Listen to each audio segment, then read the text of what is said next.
하나님은 당신의 백성 이외에 다른 이들에게는 전혀 관심이 없어요. 그렇게 하나님이 떠나가 버린 그 어떤 인간들의 삶 속에서도 선은 존재할 수가 없습니다. 사도 바울이 그것을 이렇게 이야기해요. 로마서 3장 12절. 다 치우쳐 한 가지로 무익하게 되고 선을 행하는 자는 없나니 하나도 없다. 2번이나 반복하여 이렇게 얘기해요. 선을 행하는 자는 아무도 없어요. 단 한 사람도 없대요.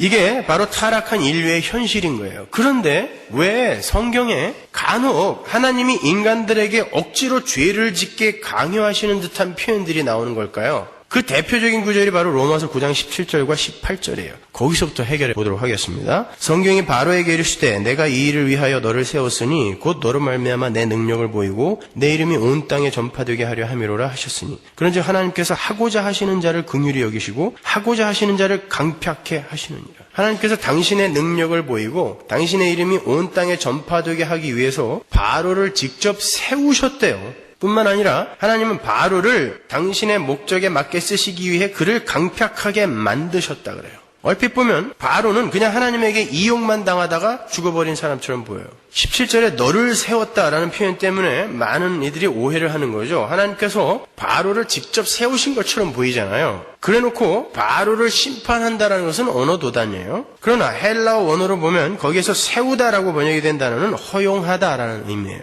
그러니까 정확하게 번역을 하면 하나님께서 바로를 당신의 목적을 위해 지었다라는 말이 아니에요. 거기에는 창조의 개념이 전혀 없어요. 당신의 목적을 위해 지었다는 말이 아니라 이미 불신자로 존재하던 바로를 제거하지 않고 그 자리에 있도록 허용하셨다는 뜻이에요. 그게 세웠다는 뜻입니다. 그렇다면 18절에 강팍해 하셨다는 말은 어떻게 이해를 해야 되는가? 거기서 강팍해 하다 그런 말은 잘 안 쓰는 말이죠. 그 스쿨레리노라는 말은 완고하다, 완고하게 하다, 완악하게 하다라는 뜻이에요. 그러니까 하나님은 바로를 완고하게, 완악하게 하셨다라는 말이에요. 그렇다면 하나님께서 애초에 바로에게 악한 역을 맡기시기 위해 그렇게 창조하시지는 않으셨지만 바로의 마음을 완악하게 하여 죄를 짓게 만드신 것은 사실이라는 말인가요? 하나님께서 완악하게 하셨다고 하니까.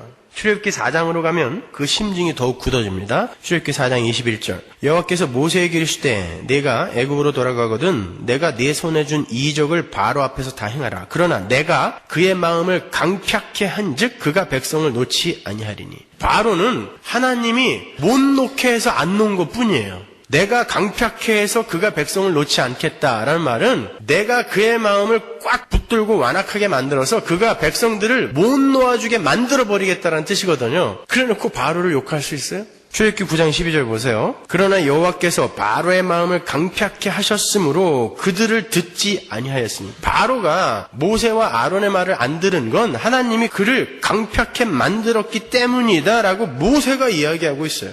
근데 출애굽기 8장으로 가면 성경의 진술이 조금 달라요. 출애굽기 8장 31절 보세요. 여호와께서 모세의 말대로 하사 파리를 바로와 그 신하와 그 백성에게서 몰수히 떠나게 하시니라. 그러나 바로가 이때에도 마음을 완강케 하여 백성을 보내지 아니하였더라. 같은 단어거든요. 여기에는 바로의 마음을 완강케 한 게 하나님이 아니라 바로 자신이에요. 그렇죠?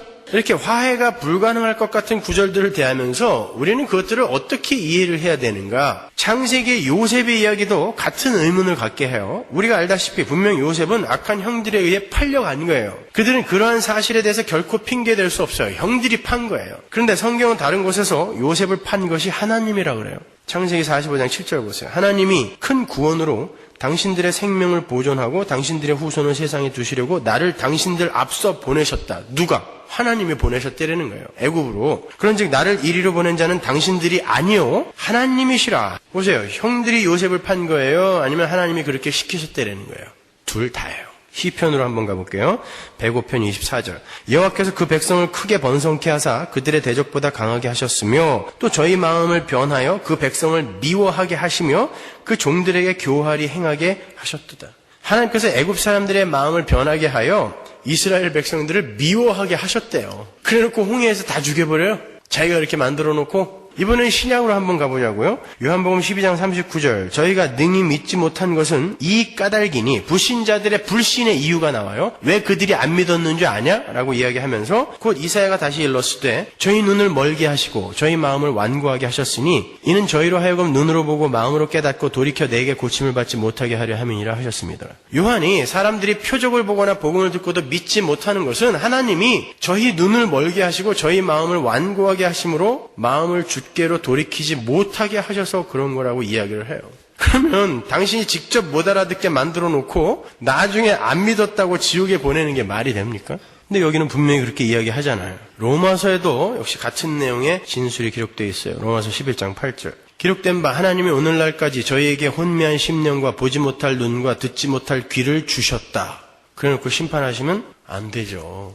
자기가 그렇게 만들어 놓고. 설상가상으로 유다서에 보면 불신자들은 이미 심판을 받기로 오래전에 기록이 되어 있었던 자다라고 이야기해요. 유다서 4절 보세요. 이는 가만히 들어온 사람 몇이 있음이라. 저희는 예적부터 이 판결을 받기로 미리 기록된 자니 홀로 하나이신 주제 곧 우리 주 예수 그리스도를 부인하는 자니라.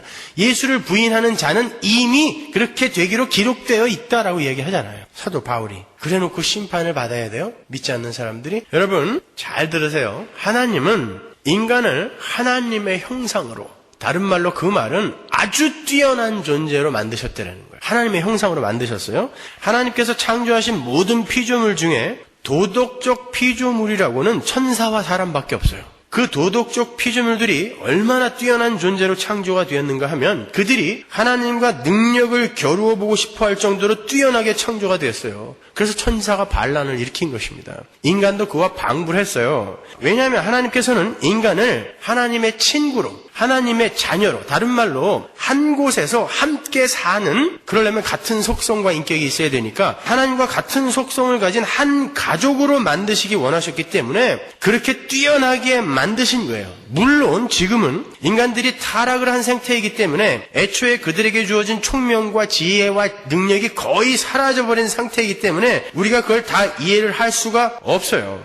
아무튼 인간은 하나님의 친구로, 가족으로 지어진 존재예요. 태초의 아담은 모든 짐승들과 만물의 이름을 지었던 사람입니다. 그 정도로 능력을 갖고 있었단 말이에요. 그게 인간이에요. 그리고 천사들은 하나님과 당신의 가족들을 섬기는 존재로 창조하셨기 때문에 그들 또한 아주 뛰어난 능력과 힘을 갖도록 하셨어요. 그런데 그들이 타락을 해버린 거예요. 천사가 먼저 타락을 했고 그 타락한 천사가 인간을 유혹하여 똑같은 반란에 참여시켜버린 거예요. 많은 이들이 왜 그럼 처음부터 타락을 하지 못하게 만들지 않았는가 하고 질문을 해요. 만일 인간들이 처음부터 타락을 할 수 없는 로봇 같은 존재로 만들어졌다면 그건 하나님의 친구가 자녀가 아니라 하나님의 장난감이죠. 그렇잖아요. 우리의 짧은 소견으로 생각할 때 하나님께서 처음부터 말 잘 듣는 로봇처럼 인간을 만드셨다면 이런 복잡한 구속사의 과정이 없이 처음부터 아주 평온한 천국이 완성이 되었을 텐데 왜 이렇게 일을 복잡하게 만드셨나고 의문이 들지만 그건 정말 어리석은 질문이에요. 그건 힘의 원리가 지배하는 이 세상에서 나온 권위의 법칙에서 기인한 질문일 뿐이에요. 여러분, 힘의 원리가 지배하는 이 세상에서 그 힘의 원리에 푹 젖은 젊은 남자들이 결혼을 하면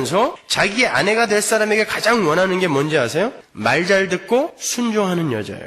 자기가 어떤 일을 해도 반대하지 않고 시키는 일은 뭐든지 다 잘해주는 그런 여자를 원해요. 근데 예전에 제가 제 아내와 심하게 다투고 한동안 말을 안 할 때가 있었어요. 그때 제 아내가 밥 차려주고 빨래해주고 옷 다려주고 하는 일은 그대로 다 하면서 제가 하는 일에 일체 무관심하고 아무 말도 안 했었어요. 되게 편했을 것 같으세요? 뭐든지 네 맘대로 해. 이런 태도였어요. 뭘 물어봐도 네 맘대로 해. 그거 왜 물어봐? 그거 좋아하잖아. 네 맘대로 해.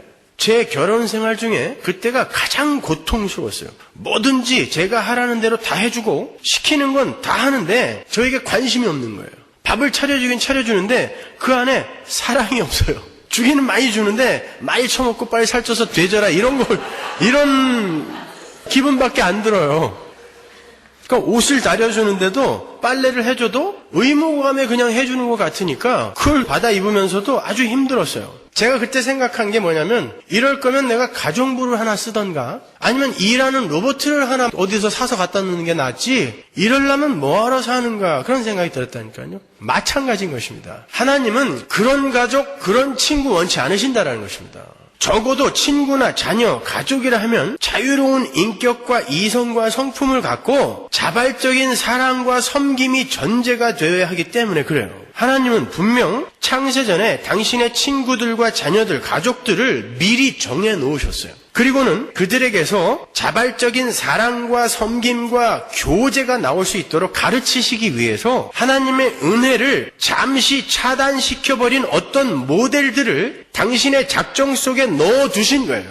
그러니까 인간의 타락은 하나님의 작정 속에 들어있었던 것입니다. 왜? 하나님의 교회를 위해서.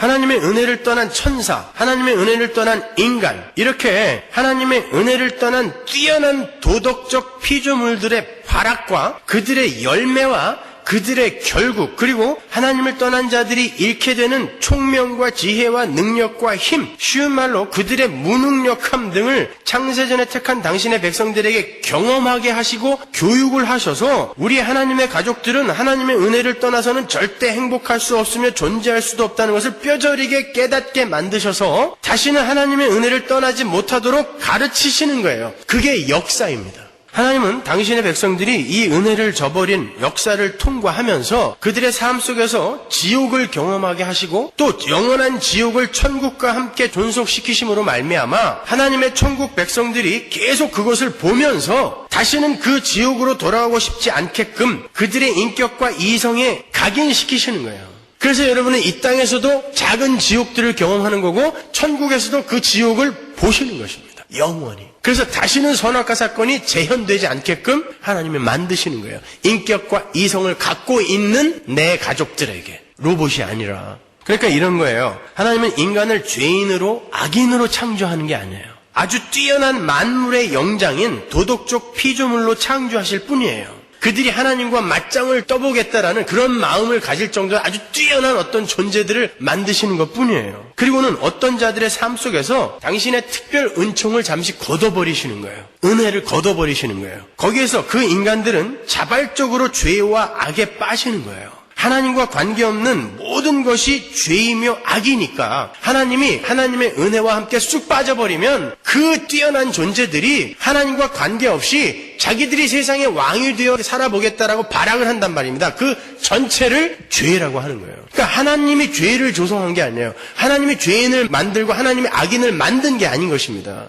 그냥 하나님이 빠져나가면 그 전체가 다 악이 되는 거예요. 그게 죄가 되는 것입니다. 따라서 하나님이 죄인을 창조하셨다는 것은 얼토당토한 누명인 거예요. 뿐만 아니라 하나님은 그렇게 하나님의 은혜를 떠나 스스로에게 도취되어서 세상의 왕이 되고 싶어하는 뛰어난 도덕적 피조물들이 저지르는 수많은 악들을 때로는 강화시켜서 하나님이 강화시켜서 당신의 계획과 뜻에 사용하시는 것일 뿐이에요. 그러니까 바로가 전혀 죄를 지을 마음이 없었을 때에 하나님께서 그의 마음속에 죄를 불어넣으신 게 아니라 그가 죄인으로서 악을 밥 먹듯이 행하고 있을 때에 그의 악을 당신의 뜻에 맞게 사용하시는 거예요. 하나님은 죄를 제거시켜버려야 돼요. 그건 당연한 건데 하나님의 구속사의 완성을 위해 그를 그 자리에 잠깐 있도록 허용하시는 거, 그게 강팍해 한다는 거예요. 그리고 그 바로는 스스로 죄인이기 때문에 자기 마음을 완악하게 하는 거고요. 두 개가 화해가 되죠. 그죠? 요셉의 형들은 스스로 완악하기 때문에 팔아버린 거예요. 근데 하나님이 그 악한 자들의 악을 선용하시는 것뿐이에요. 그러니까 하나님은 악을 조성하시는 분이 아니에요. 죄인들을 창조하시는 분이 아니다란 말입니다, 여러분. 그래서 성경이 바로가 스스로를 강팍해 했다고도 하는 거고 하나님께서 그를 강팍해 하셨다라고도 이야기를 하는 거예요. 이해가 가세요? 이거 이해했으면 끝난 거예요. 오늘 천국 가셔도 돼요.